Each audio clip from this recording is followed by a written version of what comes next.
y la excelencia lo ha llevado a destacarse en múltiples áreas. Es capitán del equipo representativo de oratoria de la UPEMOR. Ha demostrado ser comunicador extraordinario.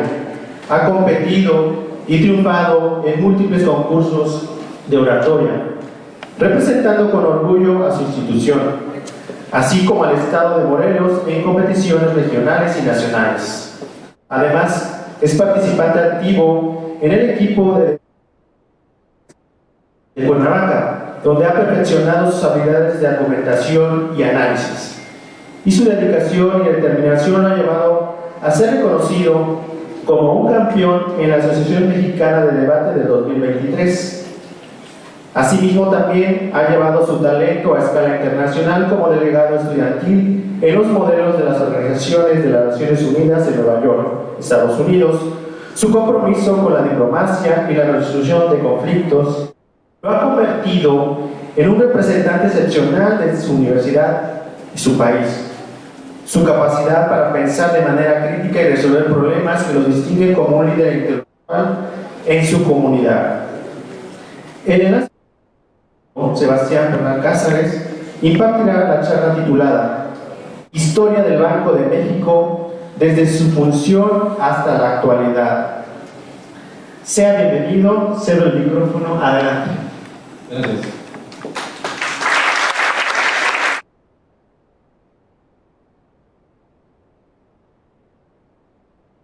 Primero que nada, pues buenos días a todos.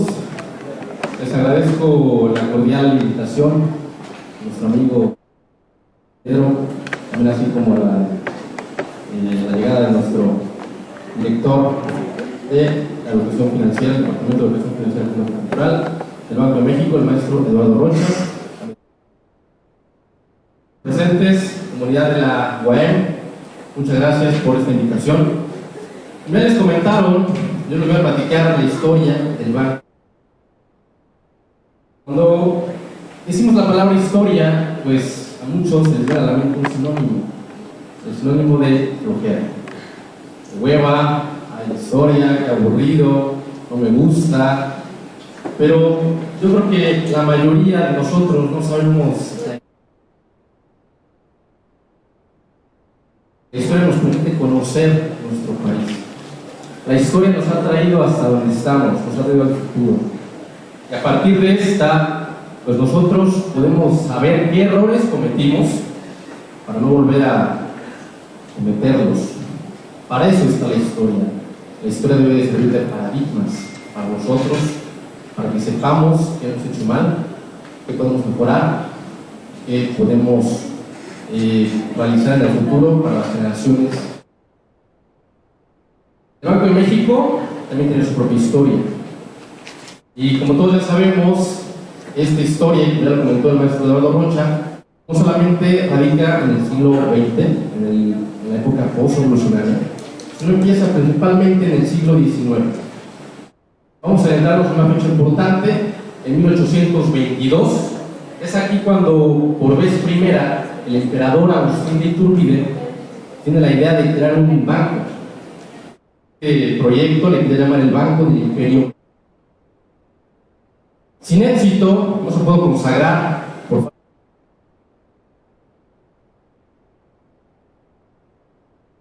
entonces nos trasladamos hasta la larga dictadura de Porfirio Díaz.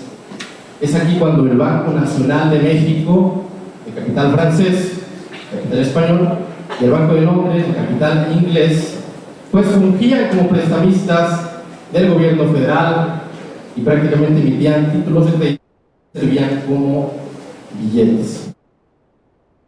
Fue después del derrocamiento de la llegada del gobierno de Madero, a partir de esta época revolucionaria que no afectó la actividad bancaria, empezaron a haber crisis en nuestro país, derivado de la lucha revolucionaria. Pero después de esta llega un traidor como Judas. Fue Victoriano Huerta, producto del asesinato de Madero. llega asumiendo al poder, literalmente llega a quebrar el sistema bancario, el sistema financiero. ¿Por qué? Porque exigió cuantiosos préstamos al gobierno federal, a los bancos, más bien a los bancos. Agotó las reservas, saturó el mercado y pues estos bancos debieron imprimir pues, bastante dinero, teniendo por consecuencia pues, una inflación galopante. En ese momento los revolucionarios, necesitados de fondos, decidieron hacer algo que no iba a beneficiar al sistema económico. Decidieron sacar su propio billete, aumentando aún así más el caos. Pero después del asesinato de Victoriano Huerta, ¿qué pasó? Los revolucionarios se dividieron en bandos, cada uno sacando su propio billete y aumentando más el caos. Estos billetes, pues, los llamaban ellos. ¿Por qué? Porque un derrocamiento militar por parte de alguno de estos bandos podía ocasionar que estos billetes de la noche a la mañana ya no valieran nada. Entonces, en esa época, los bancos comerciales, pues cada entidad federativa, cada banco, emitía su propio billete. ¿Qué pasaba con esto? Pues aumentaba la desconfianza por parte de la sociedad al haber tantos billetes, tantos tipos de billetes, y por supuesto, pues no había un sistema único, un instrumento único de pago en el país. Derivado de estos acontecimientos, llegan los constituyentes de 1917. Ellos que constituyeron nuestra Carta Magna, cuando hicieron todas estas prácticas y al establecer que sería solamente el gobierno federal el único encargado de emitir el billete mexicano. Algo así como un monopolio bueno. Entonces, ¿qué pasó después? Llega Venustiano Carranza, llega Adolfo de la Huerta y Álvaro Obregón, queriendo constituir un banco central. Pero ¿cuál era el problema? Que no tenían fondos. El país estaba en quiebra derivado de la revolución. Internacional por parte de la Sociedad de Naciones, celebrado en la capital de Europa, en la capital de Bélgica, en Bruselas, mencionó que cada nación debía contar con un banco. Esto provocó que los presidentes de ese entonces pues quisieran ponerse las pilas a constituirlo. Pero fue entonces, hasta finales de 1924, de la mano del expresidente Plutarco Elías Calles y su ministro de Hacienda, Alberto J. Fanny, a dar la mínima cantidad de 60 millones de pesos en oro. Así, un 1 de septiembre del año posterior, de 1925, la inauguración del Banco Central, el Banco de México, y iniciando operaciones. Pero no solo fueron estos dos personajes los que sirvieron como uno más, uno de los 7 sabios de México, que sirvió como el financiero del banco, constituyendo el artículo 27 y el artículo 28. ¿Qué pasa después? Pues llega, todos sabemos, la gran recesión, el crack, derivado de la especulación y por consiguiente la caída. Y esto pone crisis al sistema financiero mundial. Aquí es un apartado que el Banco de México le llama fuentes. En este periodo dilató mucho que después de la aperturación del Banco de México, la mexicana pudiera aceptar el billete emitido por Banco de México, digo que no le tenían confianza. Pero fue a raíz de la gran recesión que llega una ley en 1931 llamada la Ley Monetaria. Esta ley prácticamente desmonetizó el oro y le dio valor a la moneda mexicana. Y en el periodo, 8 meses después, en 1932, el Banco de México lo que hace es dejar de fungir como un banco comercial, empieza a fungir como el banco central para los bancos, exigiendo así las reservas de todos y cada uno de los bancos para poder gestionarlas y tener un excedente de circulante en el país. En consecuencia de esto, en esos momentos había una escasez de moneda. ¿Qué pasó? Pues surgió un movimiento.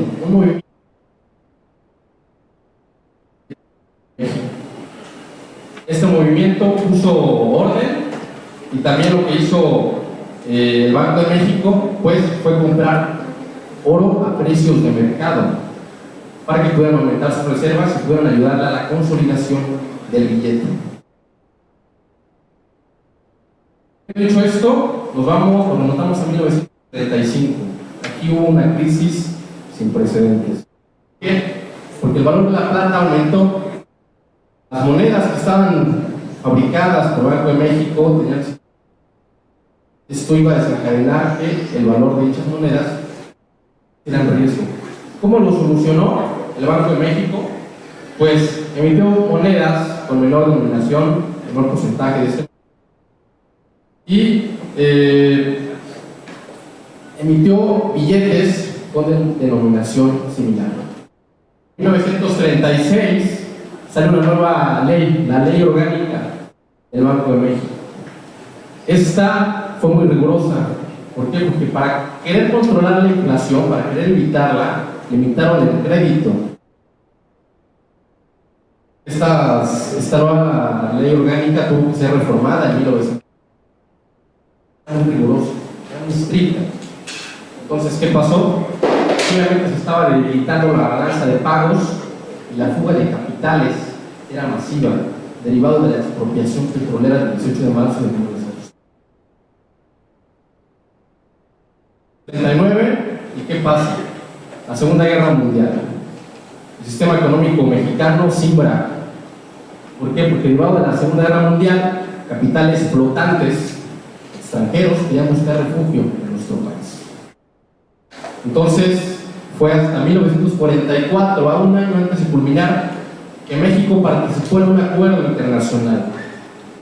Este acuerdo es el acuerdo de Bretton Woods, que se celebró en Estados Unidos.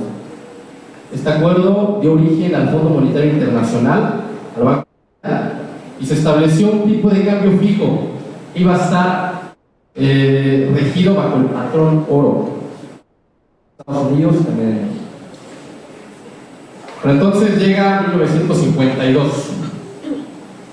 Aquí fueron buenos tiempos para la economía mexicana porque asumió el puesto de director general el señor Rodrigo Gómez. 18 años estuvo al frente de la dirección del Banco de México hasta su muerte en 1970. Pero este periodo del 70, se le conoce como el milagro mexicano. ¿Por qué? Porque en los sexenios de Adolfo Ruiz Cortines, Adolfo López Mateos y Gustavo Díaz Ordaz establecieron un severo control de las políticas monetarias. Ha habido un incremento del Producto Interno Nacional, ha habido empleo cero real de un 6% y se mantuvo la inflación de 3.5%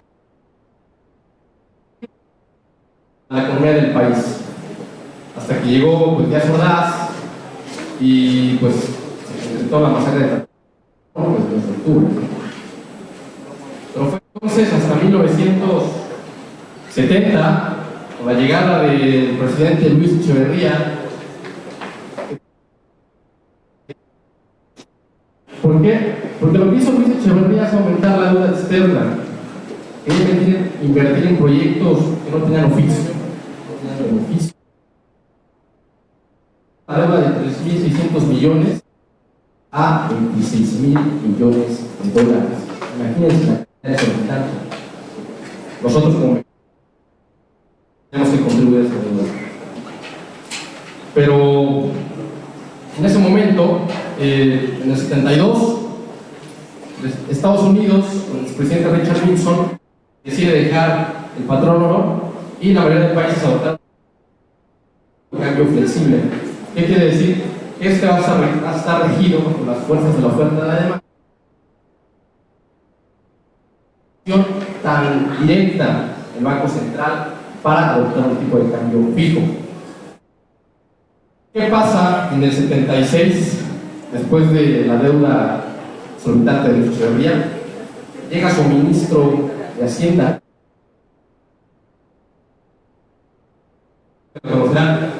López Portillo fue aquel que tomó las riendas del país, pero solamente para llevarnos a la quiebra y a despilfarro. ¿Por qué? Porque lo que hizo López Portillo es que tenía una tirada. En el sexenio de Luis Echeverría se descubrieron yacimientos de petróleo. En ese momento, la inversión en el petróleo pues era factible, era viable. Lo que quiso hacer López Portillo es, a través de la emisión de deuda, le pidió al Banco Mundial, al Banco Interamericano de Desarrollo, al Fondo Monetario Internacional, prestado para que pudiera invertir en la producción de barriles de petróleo crudo. Eran buenas inversiones y los árabes pues estaban dominando el mercado y tenían buenos clientes como era Estados Unidos. A ser una potencia en petróleo.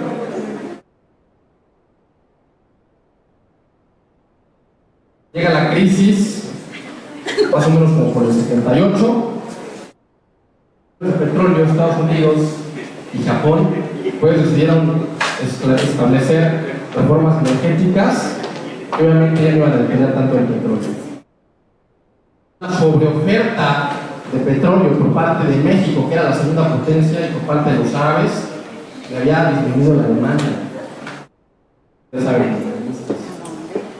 Entonces esto provocó que el barril de petróleo de $36, una cantidad de $4. Esto nos llevó literalmente a la quiebra, porque López Portillo no quería devaluar. Tenemos una moneda sobrevaluada. La devaluación más factible, pero él se aferró. Por eso él se aferró como un perro. Entonces nos llevó a la quiebra, nos llevó al despilfarro y el sistema financiero explotó en 1982, casi a punto de terminar su sexenio. Pasó de 56 millones de dólares hasta 90 millones de dólares. El tipo de cambio del peso se devaluó. Pasó de estar a 22 pesos el dólar a más o menos 113 pesos por dólar. Fíjense la cantidad. Yo le heredó al sexenio de Miguel de la Madrid en el 82 parte de las deudas. Tenía una responsabilidad muy grande Miguel de la Madrid para que la economía mexicana pudiera tomar pulso otra vez como lo estaba tomando en los 50s o en los 60s antes de llegar a los 70s. ¿Qué hizo Miguel de la Madrid? Bueno, pues estructuró la deuda en un 20%, aumentó el IVA y pues trató de hacer estrategias para que no se sintieran los efectos. ¿Pero qué pasó en el 85? Llega el terremoto. Ese terremoto también pues, nos puso a todos a varia, porque la mayoría de los edificios pues se perdieron. Entonces ahí tuvo que intervenir el gobierno para poder sufragar esos gastos. Anteriormente, en el 76, el Banco de México decide sacar la banca múltiple, que son los bancos, instrumentos diversificados de inversión, y en el 78 emitieron los CETES, los certificados de la tesorería de la Federación, instrumentos de deuda pública, para que el gobierno pudiera captar como parte de financiamiento, pudiera hacer frente al gasto público y así pues tener para pagar los intereses moratorios de la deuda externa. Ya sabemos que hubo un fraude. En el 38 pues llega al poder Carlos Salinas de Gortari, y en este periodo ya tenía más o menos pues la estrategia. Ella era conocido como el tecnócrata, principalmente educado en Harvard, que sabía dominar muy bien las riendas del país. Estableció el Tratado de Libre Comercio, se creó el programa de solidaridad, llevó pues el primer mundo. ¿Pero qué pasó? El 1 de abril de 1993 le confiere completa autonomía al Banco Central. Esto significaba que el Banco de México plena para decidir si le iba a prestar al gobierno federal prácticamente pues no tomaba para controlar la inflación con las políticas. En el 94 se vino una devaluación, privatizaron la banca, vino la extranjerización y se le llamó como iniciar el sexenio de Ernesto Zedillo. Aquí pues el Banco de México implementó diversas estrategias para salir de esta crisis.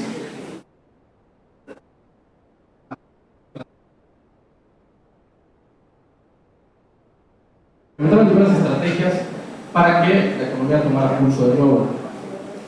Voy a dar un brinco muy grande al año 2008, la gran recesión derivada de las hipotecas subprime.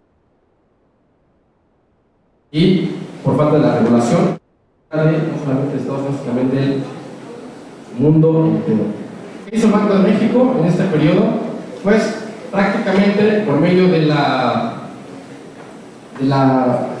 Asociación de Cambios, pues decidieron de manera diaria poner la venta de dólares que oscilaban en un monto total de 400 millones. También estableció acuerdos de intercambio de monedas con la Reserva Federal de los Estados Unidos por 30.000 millones de dólares. Pues se iban a 100 millones de dólares diarios aproximadamente, y también se estableció una línea de crédito flexible con el Fondo Monetario Internacional que osciló de 50 millones de dólares en el 2011 a 73.000 millones de dólares, un periodo de 2 años.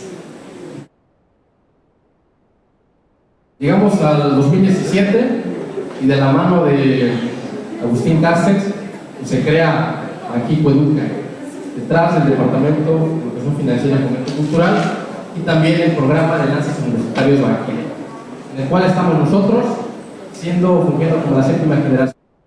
Es que a través de todo este panorama, a través de ya en el periodo revolucionario no había confianza, pero ahora nadie niega que el peso mexicano sea una moneda, gracias a los expertos en la materia, como el maestro Eduardo Rocha, y pues gracias a todas las personas que tratan de controlar la inflación, controlar la economía, llevarnos al desarrollo. Es así como la historia del Banco de México toma un antes y un después, y esperemos que sigan innovando, sigamos creciendo y sigan manteniendo las en números reales, pero sobre todo los mexicanos. Esto será toda mi parte. Culmino con la historia del Banco de México y pasamos a manos del Ministerio con las funciones y responsabilidades.